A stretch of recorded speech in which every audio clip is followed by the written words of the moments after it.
Exercise ಮಾಡಿಕೊಂಡು gym ಮಾಡಿಕೊಂಡು ಭಾರಿ ಫಿಟ್ನೆಸ್ ಮೇಂಟೈನ್ ಮಾಡಿದ್ದಂತಹ ದರ್ಶನ್ಗೆ ಈಗ ತಮ್ಮ ಆರೋಗ್ಯದ ಚಿಂತೆ ಆಗ್ಬಿಟ್ಟಿದೆಯಂತೆ. ಯಾವಾಗ ಮತ್ತೆ ಆ ಥರ ಎಕ್ಸರ್ಸೈಸ್ ಮಾಡಿಕೊಂಡು ಫಿಟ್ ಆಗಿರ್ತೀನಿ ಅಂತ ಕಾಯ್ತಾ ಇರೋ ಹಂಗಾಗ್ಬಿಟ್ಟಿದೆ ಪರಿಸ್ಥಿತಿ ಅಂತ. ಆದರೆ ಜೈಲಲ್ಲೇ ಅದಕ್ಕೆಲ್ಲ ವ್ಯವಸ್ಥೆ ಮಾಡ್ಕೊಳ್ಳೋಕೆ ಒಂದು ಪ್ಲಾನ್ ಮಾಡಿದ್ದಾರಂತೆ ದರ್ಶನ್. ಏನದು ಪ್ಲಾನ್ ನೋಡಿ.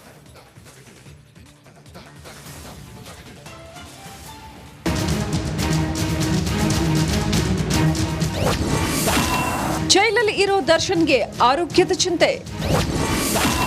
ಜೈಲಲ್ಲೇ ಜಿಮ್ ಮಾಡ್ತಾರ ಕೊಲೆ ಆರೋಪಿ. 3 ಹೊತ್ತು ಗುಂಡು ತುಂಡು ಪಾರ್ಟಿ ಮಾಡ್ತಿದ್ದ ದರ್ಶನ್ ತಮ್ಮ ದೇಹವನ್ನು ಫಿಟ್ ಆಗಿ ಇಟ್ಕೊಂಡು ಸದಾ ನಿಭಾಯಿಸ್ತಿದ್ರು. ಆದ್ರೆ ಅದ್ಯಾವಾಗ ಕೊಲೆ ಕೇಸ್ನಲ್ಲಿ ಜೈಲು ಸೇರಿದ್ರು ಆಗಿನಿಂದ ತಮ್ಮ ಆರೋಗ್ಯದ ಚಿಂತೆ ಹೆಚ್ಚಾಗಿದೆಯಂತೆ.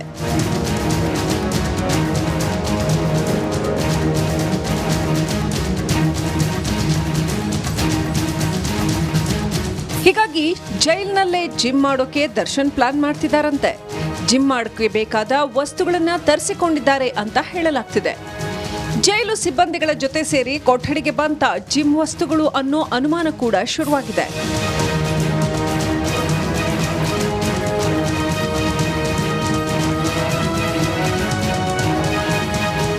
ಪ್ರತಿದಿನ ದೇಹ ದಂಡಿಸಿ ಫಿಟ್ನೆಸ್ಗೆ ಆದ್ಯತೆ ಕೊಡುತ್ತಿದ್ದ ದರ್ಶನ್ಗೆ ಜೈಲೂಟ ಹಿಡಿಸದೆ 10 ಕೆಜಿ ತೂಕ ಕಡಿಮೆ ಆಗಿದ್ದಾರಂತೆ. ಹಾಗಾಗಿ ಕೆಲ ಜೈಲಿನ ಸಿಬ್ಬಂದಿಗಳ ಜೊತೆ ದರ್ಶನ್ ಮಾತನಾಡಿದ್ದಾರಂತೆ. ತನಗೆ ಬೇಕಾದ ಜಿಮ್ ವಸ್ತುಗಳನ್ನ ತರಿಸಿಕೊಂಡಿದ್ದಾರಂತೆ.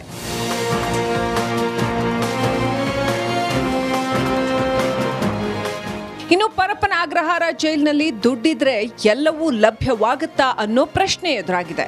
ಈಗಾಗಲೇ ಜೈಲಿನಲ್ಲಿ ರಾಜ್ಯಭಾರ ನಡೆಸ್ತಾ ಇರೋ ಕೆಲವು ರೌಡಿ ಶೀಟರ್ ಮೂಲಕ ದರ್ಶನ್ ಸಂಪರ್ಕ ಸಾಧಿಸುತ್ತಿದ್ದಾರಂತೆ. ಜೈಲಿನಲ್ಲಿ ಅಧಿಕಾರಿಗಳನ್ನ ಮೀರಿ ಮೆರಿತಾ ಇರೋ ರೌಡಿ ಶೀಟರ್ಗಳಿಂದ ಎಲ್ಲವೂ ಸಾಧ್ಯ ಅನ್ನೋ ಮಾತುಗಳು ಕೂಡ ಕೇಳಿ ಬರ್ತಿವೆ. Bureau report, Republic Kannada. ಇದು ವಾಲ್ಮೀಕಿ ಹಗರಣದ ಬಿಗ್ ಎಕ್ಸ್ಕ್ಲೂಸಿವ್. ಇಷ್ಟು ದಿನ ನಾವು ವಾಲ್ಮೀಕಿ ಹಗರಣದಲ್ಲಿ ಯಾರು ಇದನ್ನೆಲ್ಲ ಮಾಡಿದೋನೋ ಅಂತ ಬೃಹತ್ತಾದ ಪ್ರಶ್ನೆ ಇತ್ತು. ನಕಲಿ ಅಕೌಂಟ್ಗಳನ್ನ ಸೃಷ್ಟಿ ಮಾಡಿದ್ಯಾರು ಅನ್ನೋಂಥ ಪ್ರಶ್ನೆ ಇತ್ತು.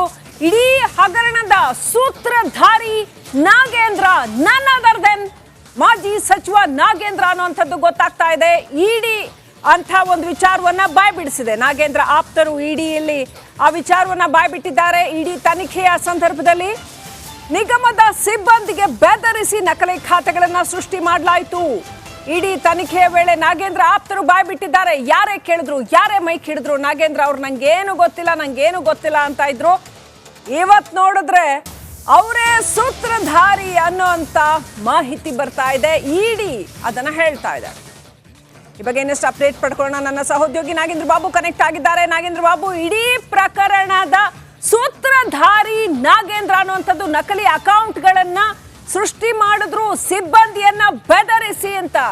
ಅಲ್ಲಿಗೆ ನಾಗೇಂದ್ರ ಬಾಬು, ಬಹಳ ದೊಡ್ಡ ಕರ್ನಾಟಕದ ಬೃಹತ್ ಹಗರಣ ಒಂದರ ಒಳಹೂರ್ಣ ಬಿಚ್ಚಿ ಬಿದ್ದಂತಾಗಿದೆ. ಏನ್ ಹೇಳ್ತೀರಿ?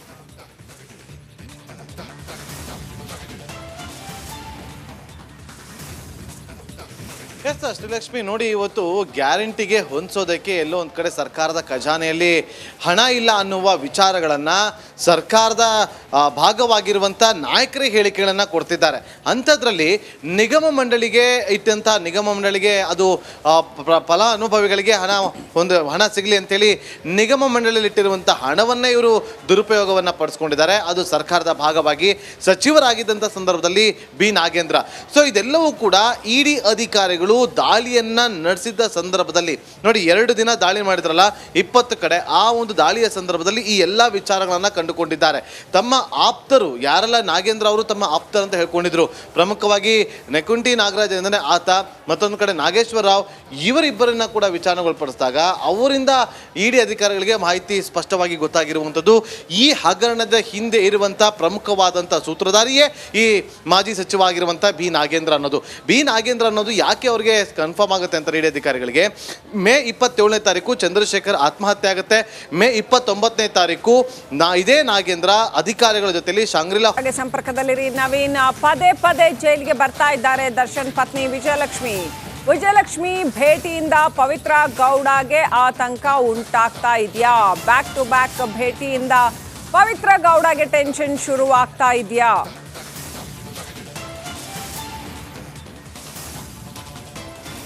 ಎಸ್, ನವೀನ್ ಕನೆಕ್ಟ್ ಆಗಿದ್ದಾರೆ.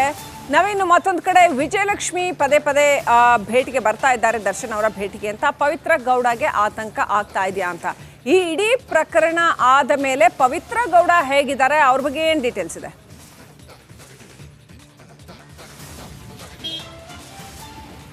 ಶ್ರೀಲಕ್ಷ್ಮಿ, ಪರಪ್ಪನಾಗ್ರಹಾರ ಜೈಲಿನ ಮಹಿಳಾ ಬ್ಯಾರಾಕ್ನಲ್ಲಿ ಇರುವಂತಹ ಏನು ಇನ್ನೂ 9 ಜನ ಜೈಲು ಕೈದಿಗಳೇನಿದ್ದಾರೆ, ಮಹಿಳಾ ಕೈದಿಗಳು, ಅವರಿರೋ ಬ್ಯಾರಾಕ್ನಲ್ಲಿ ಪವಿತ್ರ ಗೌಡ ಇರುವಂಥದ್ದು. ಆದರೆ ಈಗ ಪವಿತ್ರ ಗೌಡಗೆ ಒಂದು ಆತಂಕ ಶುರುವಾಗಿದೆ.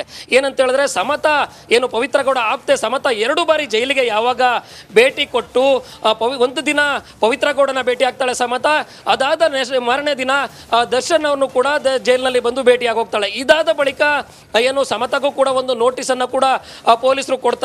ಇದೆಲ್ಲ ಬೆಳವಣಿಗೆಯನ್ನ ಸೂಕ್ಷ್ಮವಾಗಿ ದರ್ಶನ್ ಪತ್ನಿ ವಿಜಯಲಕ್ಷ್ಮಿ ಅವರು ಗಮನಿಸಿರ್ತಾರೆ. ಅದಾದ ಬಳಿಕ ಏನು ದರ್ಶನ್ ಮತ್ತು ಪವಿತ್ರ ಗೌಡ ಏನಾದರೂ ಜೈಲಲ್ಲಿ ಮತ್ತೆ ಸಂಪರ್ಕಕ್ಕೆ ಏನಾದರೂ ಬರ್ತಾರಾ ಅಥವಾ ಅವ್ರಿಗೇನಾದರೂ ಕಾಂಟ್ಯಾಕ್ಟ್ ಆಗುತ್ತಾ ಅನ್ನೋ ನಿಟ್ಟಿನಲ್ಲಿ ಒಂದಷ್ಟು ಮಾಹಿತಿಯನ್ನ ಇಲ್ಲಿ ಕಲೆ ಹಾಕೋದಕ್ಕೆ ಮುಂದಾಗಿರ್ತಾರೆ. ಈ ಸಂದರ್ಭದಲ್ಲಿ ಈಗ ಒಂದು ಎಚ್ಚರಿಕೆಗೊಂಡಿರೋದು ಏನಂತ ಹೇಳಿದ್ರೆ, ಪವಿತ್ರ ಗೌಡ ಮುಂದಿನ ದಿನಗಳಲ್ಲಿ ನಾನೇನಾದರೂ ದರ್ಶನ್ ಜೊತೆ ಇದೇ ರೀತಿ ಸಂಪರ್ಕದಲ್ಲಿ ಇದ್ರೆ ಅಥವಾ ಆ ಒಂದು ವಕೀಲರ ಮೂಲಕ ನಾನು ಕಾನೂನಿಗೆ ಏನು ಹೋರಾಟ ಮಾಡ್ತಿದ್ದೀನಿ, ಆ ಹೋರಾಟದಲ್ಲಿ ದರ್ಶನ್ ಕಡೆಯವರು ಏನಾದರೂ ನನಗೆ ಸಹಕಾರ ಕೊಡದೆ ಅಂದರೆ ಆ ಒಂದು ಈ ಕೊಲೆ ಪ್ರಕರಣದಲ್ಲಿ ಏನು ತನಿಖೆ ನಡೀತಿದೆ ಈಗಲೇ, ಆ ಒಂದು ಪ್ರಕರಣದಲ್ಲಿ ನಾನು ಬಳಸ್ಕೊಳ್ಳೋಂಥ ವಕೀಲರೇನಿದ್ರೆ ಅವರು ದರ್ಶನ್ ಕಡೆಯವರು ಏನಾದರೂ ಆಗಿದ್ರೆ ಶ್ರೀಲಕ್ಷ್ಮಿ ನನ್ನ ವಿರುದ್ಧ ತಿರುಗಿ ಬೀಳ್ತಾರೆ ಅನ್ನೋ ನಿಟ್ಟಿನಲ್ಲಿ ಈಗ ಪವಿತ್ರ ಗೌಡ ಒಂದಷ್ಟು ಟೆನ್ಷನ್ಗೆ ಒಳಗಾಗಿರುವಂಥದ್ದು. ಯಾಕಂತ ಹೇಳಿದ್ರೆ ಅಲ್ಲಿ ಒಳಗಡೆ ಏನಾದರೂ ದರ್ಶನ್ ಕಡೆಯವರು ಅವ್ರ ಮನೆಯವರು ಏನೀಗ ವಿಶೇಷವಾದ ಕಾಳಜಿಯನ್ನು ವಹಿಸಿ ಈಗಾಗಲೇ 3 ಬಾರಿ ದರ್ಶನ್ ಪತ್ನಿ ವಿಜಯಲಕ್ಷ್ಮಿ ಜೈಲಿಗೆ ಬಂದೋಗಿದ್ರು, 2 ಬಾರಿ ಮಗನನ್ನ ಕೂಡ ಕರ್ಕೊಂಡು ಬಂದಿದ್ರು, ಒಂದ್ಸಾರಿ ದರ್ಶನ್ ಅವರ ತಾಯಿ ಮೀನಮ್ಮ ಅವರು ಕೂಡ ಬಂದೋಗಿದ್ರು, ದಿನಕರ ಸಹೋದರ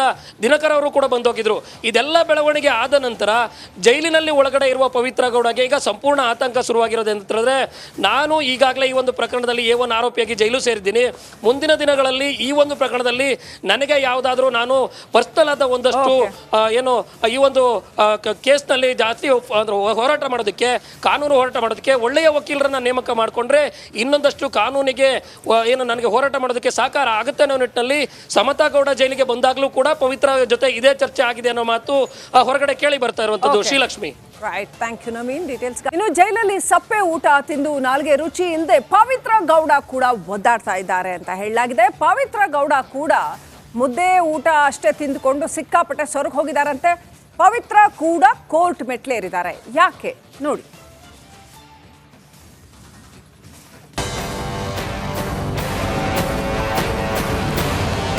ಜೈಲೂಟ ತಿಂದು ತಿಂದು ಸೊರಗಿ ಸುಸ್ತಾಗಿರುವ ದರ್ಶನ್ ಮನೆಯೂಟಕ್ಕಾಗಿ ಕೋರ್ಟ್ಗೆ ರಿಟ್ ಅರ್ಜಿ ಸಲ್ಲಿಸಿದ್ದಾರೆ. ಪರಪ್ಪನ ಅಗ್ರಹಾರದಲ್ಲಿ ಸಿಗುವ ಮುದ್ದೆಯೂಟ ತಿನ್ನೋಕಾಗದೆ ಸುಸ್ತಾಗಿದ್ದಾರೆ. ಹೀಗಾಗಿ ರುಚಿಯಾದ ಮನೆಯೂಟ ಸವಿಯೋದಕ್ಕೆ ಅನುಮತಿ ನೀಡುವಂತೆ ದರ್ಶನ್ ಕೋರ್ಟ್ಗೆ ರಿಟ್ ಅರ್ಜಿ ಸಲ್ಲಿಸಿದ್ದಾರೆ.